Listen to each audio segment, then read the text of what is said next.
you did say that Baker Mayfield has a lot of pressure on him. Yes. There's but not to win a Super Bowl. That was. Oh, you want to clarify? It's yeah, not about him winning because we were talking about Super Bowl windows. Yeah, but I didn't. That's not what I was talking about with Baker. What do you specifically mean about Baker and the pressure on him? The pressure on him right now with the 3 games he has left. Yeah. To make it to the playoffs. Right. He has a ton amount of pressure on him. Yeah. Because of the 3 teams that they go against. Because of that division. Yeah. And then can still be decided. And then coming within up these last 3 weeks. Christmas Day, 4:30 Eastern, at Green Bay. Yeah. At Lambeau. Aaron Christmas Rodgers. Day, Aaron Rodgers, that team, as well as they're playing. Then you get some renegade, and you go to Pittsburgh. Big Ben, Mike Tomlin. And you got to win there. Black and yellow, black and yellow, black and yellow. By the way, I'm sure most of those Steelers remember what happened last year in the playoffs in that building. Yes. Some disrespect, want a little payback, right? And they're also still playing for something, even though, again, it's like, how are they still alive? Well, 100%. They are.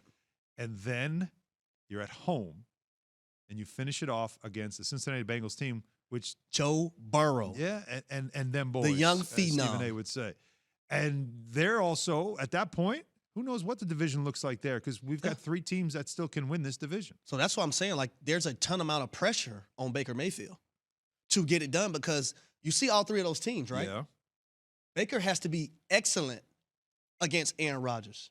I think Baker has to be excellent against a Steelers defense, and Mike Tomlin, and I'm going to throw Big Ben in there just because of history, right? Of course. I think he has to be excellent against the young phenom and Joe Burrow. So the pressure's on Baker right now. Got to perform. You got to perform. And the whole team, And you want this money? You want this money? You got 3 games right there. All right. You got 3 games. He goes 3-0. Yeah. They win the division. Yeah. What would you say about him now going into the playoffs? He'll find a way to mess it up. Man, see, why don't you really? I don't believe So it. you're telling me he's got all this pressure on him. Yeah. And I'm telling you, I'm going Madame Cleo here. I see the Browns going 3-0. I see them winning the division. And now they're in the playoffs with the division title. And you're like, he'll still find a way to mess it up. Yeah, he'll find a way to mess it up. So there's nothing this guy can do to convince you. Nothing. Not mess it up.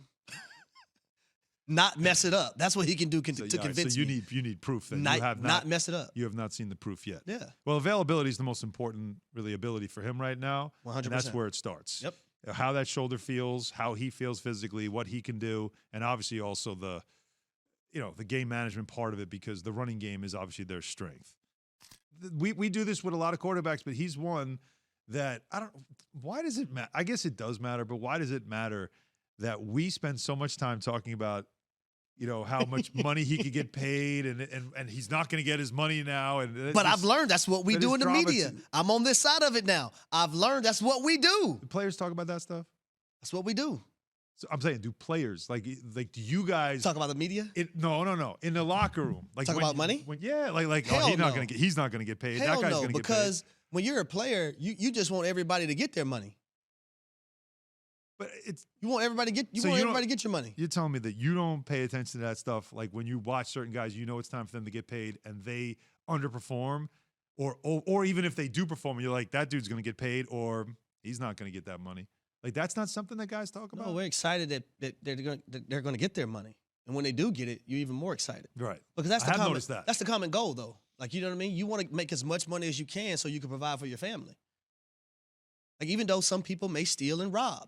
Hey, it's not their fault they're stealing and robbing. Rob and steal as much as you can. Now, not go out there on the streets and rob and steal. We're talking about let's clarify. In a different context. See, I knew what you were talking about because I've heard Bart many times say that, like, there's certain players, there's certain teammates of his, he said he used to tell him you should be wearing a mask and hold a gun by the way you play. Thanks. But I guess that happens as well. But the window thing with quarterbacks, you kind of know when you got one, right? Yeah. Like when you're on a team, like you came in the league with Matty Ice, with Matt Ryan. Got drafted together in 08. And you knew immediately, like when you the minute you show up at rookie camp or whatever it was, like, this guy's the deal. Started day one, the intangibles, the smarts, the work ethic, the way he controlled the line of scrimmage. You got to think about this. Like, we were going no huddle in his rookie year where he was deciphering and calling things at the line of scrimmage.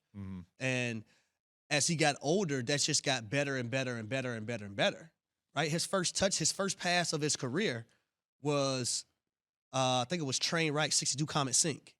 Now, let me break that down. Yeah, please do. That's the single receiver, the X. If it's too high, you're not going to go to him, right? But if it's one high, then you're going to throw a 7-step post, a skinny post.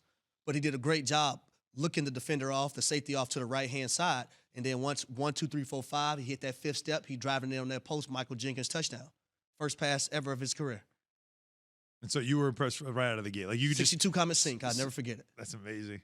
So certain guys, though, just have that look. Certain guys, you just know. Some guys have it. Key says that all the time. It just looks right is the way he puts it. Whoever it is just looks right. So you keep going back to when we talk about Baker, as long as he doesn't screw it up. Is that because he doesn't look right? Because one thing I've seen about him, which is also something I saw a lot with Jalen Hurts this year, but Baker's a guy that in the huddle, all eyes are on him. Like you don't really like. There's certain guys that have that kind of charisma where his teammates just like him, and he does have that. But he's always had that. I'll say this: Baker came into the league on too much juice. When I say too much juice, I get it. Running his damn mouth too much. You don't see that from Jalen Hurts. Jalen Hurts came into this league humble. A little more humble. Baker Mayfield he wasn't number one pick. He didn't come wasn't even a first round but pick. Still, there has to be some humbleness to yourself, like especially when you're coming into a locker room being a rookie. I wasn't even able to talk as a rookie. Every time I opened my mouth, I got fined for opening my damn mouth as a rookie. Thanks for watching ESPN on YouTube. For live streaming sports and premium content, subscribe to ESPN+.